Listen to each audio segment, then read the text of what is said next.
ልዕልት ናት። ለንጉሳዊ ቤተሰቡ ብቸኛ ሴት ልጅ ናት። የቤቱ ቅምጥል ልጅ ብትሆንም በአግባቡ ነው ያደገችው። እጅግ በርካታ የዓለም ልዑላን እባክሽ እንጋባ ብለው በበረከቷ አማላጆች የትዳር ጥያቄን አቅርበውላት ነበር። እሷ ግን ይህን ሁሉ ችላ ብላ በሆቴል ማናጀርነት ተቀጥሮ የሚሰራ ሰውን ነበር የመረጠችው። የፍቅራቸው ወደ ትዳር እስኪያድግም በተለይ ባሏ በወላጅ አባቷ በእጅጉ ተፈትኗል። Living like a princess might seem effortless, right? Grand palaces, sleek cars, and all the splendor you could wish for. Yet, there's a princess who's different from the rest. She's willing to leave behind her life of luxury for the sake of love, curious about who she is and what her life of immense wealth is really like.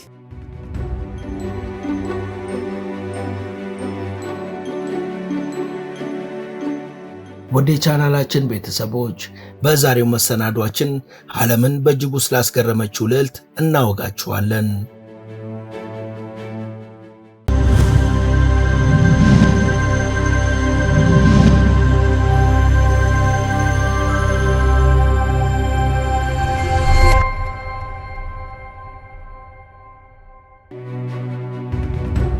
መቼም የሰው ልጅ ቤተሰቡን መርጦ መወለድ ቢችል ከንጉስና ከከበርቴ መወለድን የሚጠላ አይኖርም።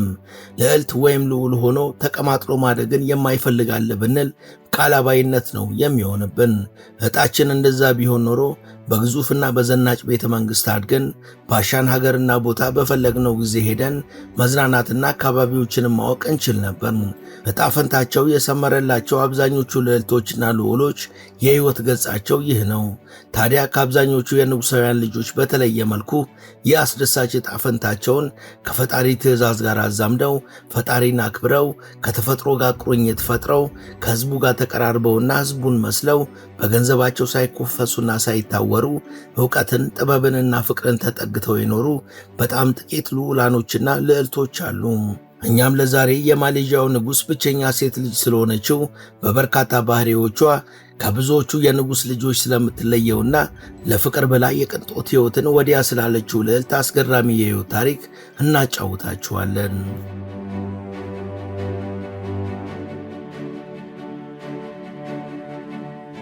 ልዕልት አሚና መይሙና ትባላለች። በፈረንጆቹ የዘመን ቀመር ሚያዝያ 8 ቀን 1996 ነው የተወለደችው። እትብቷ በማሌዥያዋ ጆሃር ግዛት ተቀብሯል። ቢሊዮነሩ አባቷ ሱልጣን ኢብራሂም እስካንደሪያ ከ300 በላይ ቅንጡ መኪኖች፣ የግል አውሮፕላኖችና መርከቦች ያሏቸው የማሌዥያ ንጉሠ ነገሥት ናቸው። የልዕልት አሚና እናት ራጃ ዛራቲ ሶፊያ ይባላሉ። አሚና ለወላጆቿ ብቸኛ ሴት ልጃቸው ስለሆነች ለቤተሰቧም ሆነ ለአራቱ ወንድሞቿ ብርቅዬ ሴት ልጅ ሆና ነው ያደገችው። የንጉሥ ኢብራሂም ልጅ የመጀመሪያ ደረጃ ትምህርቷን እዛው ጆሃር ግዛት ውስጥ ተከታትላለች። ተጨማሪ ትምህርቶችንም ወደ ተለያዩ የውጭ ሀገራት በመሄድ ተምራለች። በንጉሣዊ ቤተ መንግሥት እንደማደጓ ገና በጊዜ ለቅንጦትም ለኃላፊነትም የሚጋብዝ የልጅነት ሕይወትን ነው ያሳለፈችው። ልዕልቲቱ ከዓይን ያውጣሽ የምትባል ቤተሰቦቿን አክባሪ፣ ልዕልትነቷን ከአንድ መደበኛ ሰውነቷ ጋር አስማምታ የምትኖር ቁስ አሳዳጅ ያልሆነችና ምስጉን እንደሆነች ሁሉም ማሌዥያውያን ይመሰክራሉ።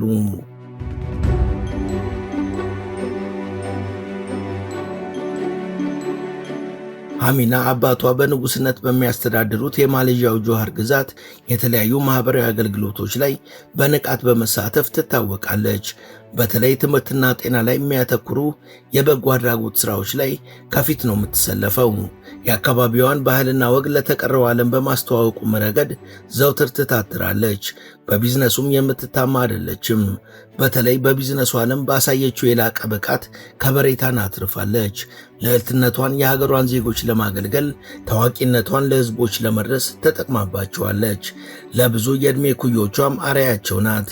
የንጉሣውያን ሥርዓቱን ሳታጓድል ዓለም የደረሰበትን ስልጣኔና ልምድ ሳትዘነጋ ሁለቱንም አስታርቃ የምትሄድበት መንገድ በብዙዎች እንድትወደድ አድርጓታል።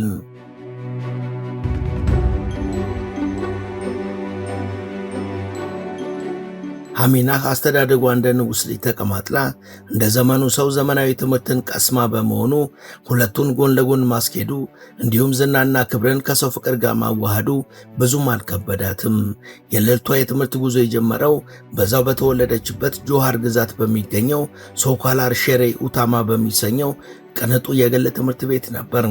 ከዛም ወደ አውስትራሊያ አቅንታ ተጨማሪ ዕውቀትን ቀስማለች። የቀለም ቀንድ ናት የምትባለው ልዕልት አሚናህ ከትምህርቷ ጎን ለጎን ለፋሽንና ዲዛይንም ልዩ ፍቅር ነበራት። ጤናዋን በመጠበቅም አትታማም። ስፖርት አዘውታሪዋ ይቺ መልከ መልካም ልዕልት በተለይ ለፈረስ ስፖርት ልዩ ፍቅር እንዳላት ይነገራል።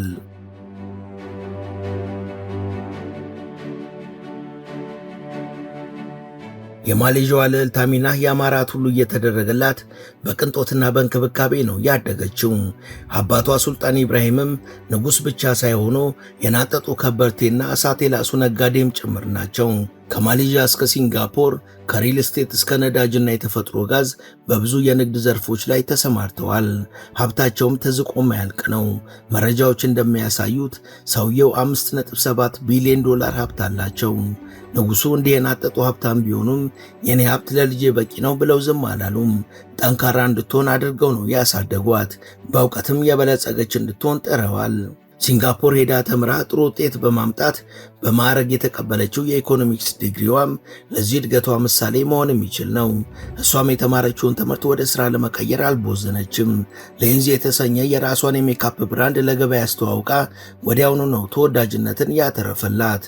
መቼም ዘመድ ከዘመዱ አህያ ካመዱ ነውና ቢሉ ለአቅመ ሔዋን ስትደርስ ደግሞ መቼም ልዕልት ናትና የእሷን ቢጤ የንጉሥ ልጅ ልዑል እንድታገባና የንጉሣውያኑን ቤተሰብ ክብር በሚመጥን ሥራ ብቻ እንድትሰማራ ይጠበቅባት ነበር።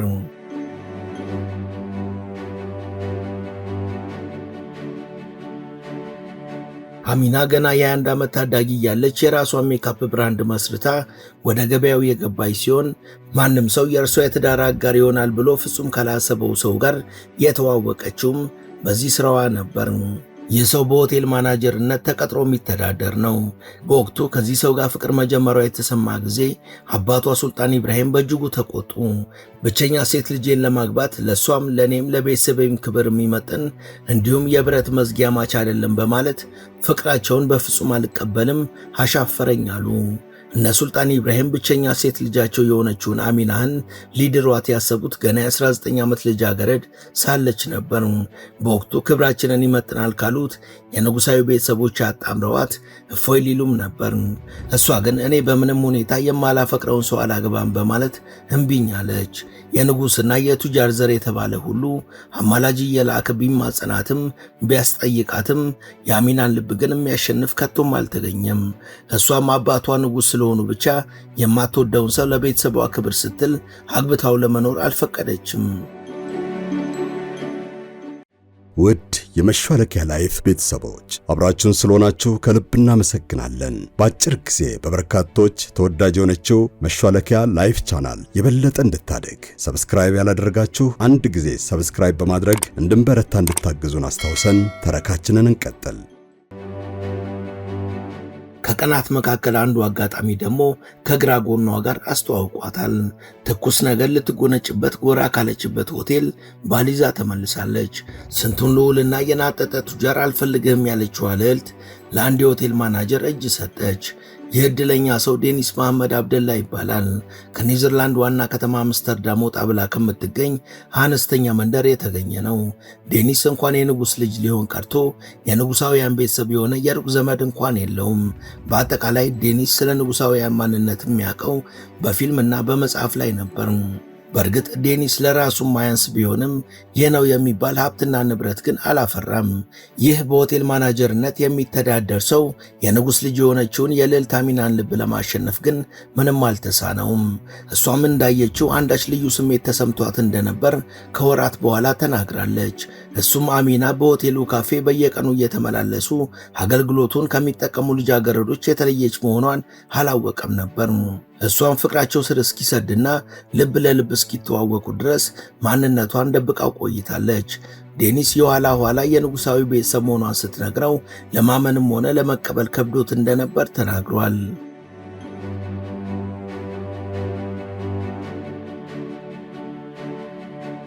እሷ ልዕልት እንደመሆኗ በሄደችበት ሁሉ ጋርዶችና አጃቢዎቿ ይኖራሉ። ዴኒስ የእሷን ልዕልትነት በፍጹም አላቅም ነበር ያለው እውነቱን አይደለም፣ ሌላው ቀርቶ አብረዋት የሚሆኑ አጃቢዎችና ጋርዶችን እንዴት አያቸውም በማለት በርካቶች ዴኒስን ተችተውት ነበር። ነገር ግን ካፌው አካባቢ የሚኖሩ ሰዎች አሚናህ አንድም ቀን ከጋርድና ከአጃቢ ጋር አይተዋት እንደማያውቁ ተናግረዋል። የእርሷን ታሪክ ስራዬ ብላ የምትከታተል አንዲት እንስትም ዴኒስ ትክክል ነው፣ እሷ እንደ ሌሎች ልዕልቶች ከአጃቢዎች ጋር መንቀሳቀስ አትወድም፣ እዛ ካፌም ሁሌ ብቻዋን ነበር የምትሄደው። ሲንጋፖር እያለች እንዳውም አንዴ ሙዚየም ለመጎብኘት ሄዳ እንደ ማንኛውም ሰው ጉብኝት አድርጋ ጨርሳ ከወጣች በኋላ በወቅቱ ምንም ያልጠረጠሩት የሙዚየሙ አስጎብኚዎች የማሌዥያ ልዕልት መሆኗን ሲያውቁ በጣም ተደናግጠውና ተገርመው ነበር ብላለች። ይህችን አክላም ሌላው ቀርቶ የጌጣጌጥ መደብሮች እንኳን ስትሄድ ለብቻዋ ነው በማለት ምስክርነቷን ሰጥታለች።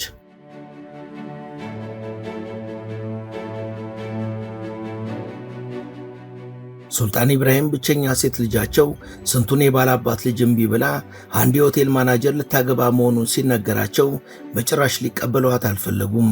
እሷም ያፈቀርኩትን የልቤን መሻት እንጂ ሌላ ሰው በፍጹም አላገባም በሚል አቋሟ ጸናች። ይልቁንም አባቷ ፍቃዷን እንዲፈጽሙላት ለማሳመን ከ3 ዓመታት በላይ ፈጅቶባታል። የታገሰ ከሚስቱ ይወልዳል እንዲል ተረቱ። እሷም ታግሳ የካፌ ማናጀሩ እንድታገባ ከአባቷ ፍቃድ አግኝታለች።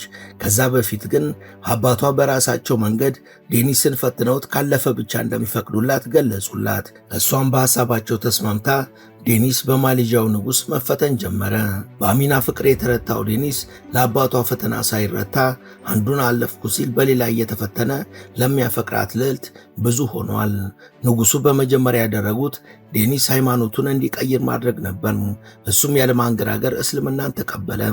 መቼስ በአገራችን በተለይ በወሎ አካባቢ ሙስሊም ሆኖ በክርስቲያን ስም የሚጠራ ክርስቲያን ሆኖ የሙስሊም ስም የያዘ ሰው ማግኘት የተለመደ ነው።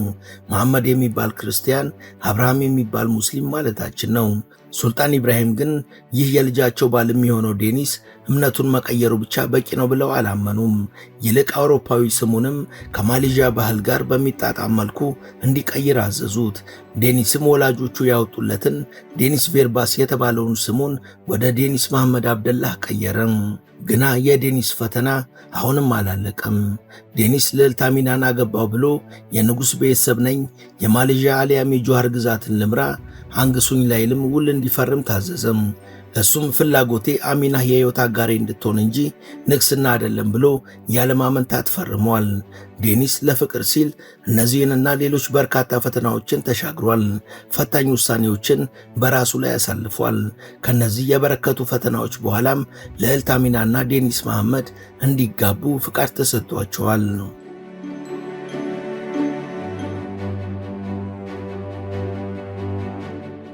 ብዙ ተፈትኖ ለፍሬ የበቃውን ፍቅር ወደ ትዳር ምዕራፍ ለማሻገርም ሰርጉ አገር ጉዳስ ብሎ ተደገሰ።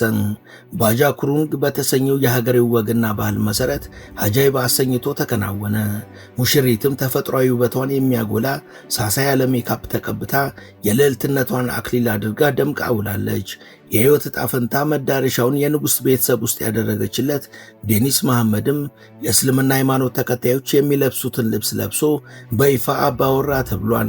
በወርቅ ሶፋ ላይ ተቀምጠው እንኳን ደስ አላችሁ፣ ያን ሁሉ ፈተና ለፍቅር ስትሉ ታግሳችሁ አልፋችሁ ለዚህ በቅታችኋልና ክብር ይገባችኋልም ተብለዋል። ከጋብቻው በኋላ ሱልጣን ኢብራሂም አማቻቸውን ወደውታል። በተለይ የንጉሳውያኑ ቤተሰቡን የሪል ስቴት ቢዝነሶች በበላይነት እንዲያስተባብርም በንጉሱ ኃላፊነት ተሰጥቶታል። ልዕልት አሚናህም ከሊንዝ በተጨማሪ ሽቶና ሻምፖን ጨምሮ በበርካታ ውበት መጠበቂያ ብራንዶች የቢዝነስ ሥራዎቿን አስፋፍታለች። የአካባቢ ጥበቃና የበጎ አድራጎት ሥራዎችንም በሚገባ ትሠራለች። በለሷን የጠበቀ ፍሬዋን ይበላል እንዲል መጽሐፉ ዋጋ የከፈሉለት ትዳራቸው በልጅ ተባርኳል። ጥንዶቹ እስካሁን 2 ልጆችን አፍርተዋል። የመጀመሪያው በፈረንጆች 2020፣ ሁለተኛ ልጃቸው ደግሞ በ2022 ወደዚች ዓለም መጥተዋል። ሱልጣን ኢብራሂምም የልጅ ልጅ ያዩባቸውን እነዚህን 2 ልዩ ቀናቶች በይፋ የማኅበራዊ ገጾቻቸው ላይ አጋርተዋል።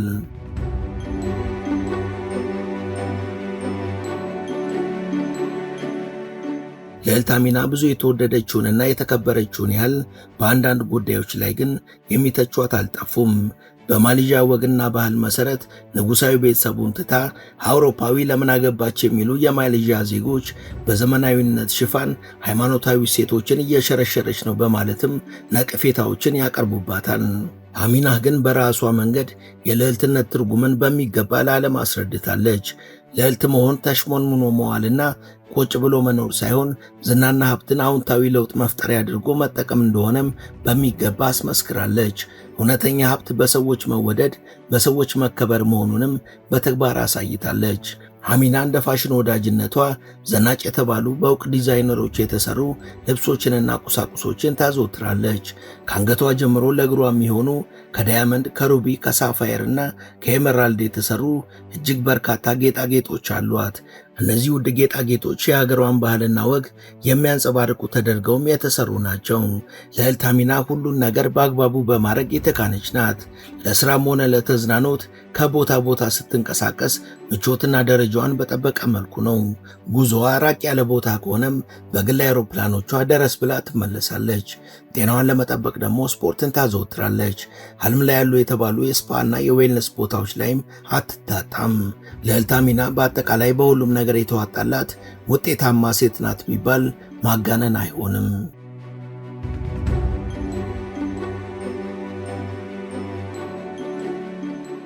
ወደ ቻናላችን ቤተሰቦች ለዛሬ ያሰናዳንላችሁ ይህን ይመስል ነበር። እስከ ዝግጅታችን ፍጻሜ አብራችሁን ስለነበራችሁ ከልብ እናመሰግናለን። በቀጣይ ቢሰሩ የምትሏቸውን ርዕሰ ጉዳዮች ብትጠቁሙን ደስ ብሎን እንቀበላለን። ቻናላችንን ሰብስክራይብ ማድረግ፣ የደውል ምልክቱን መጫንና ላይክ ማድረግ አትዘንጉ እያልን ለዛሬ በዚሁ ተሰናበትን። መልካም ጊዜ።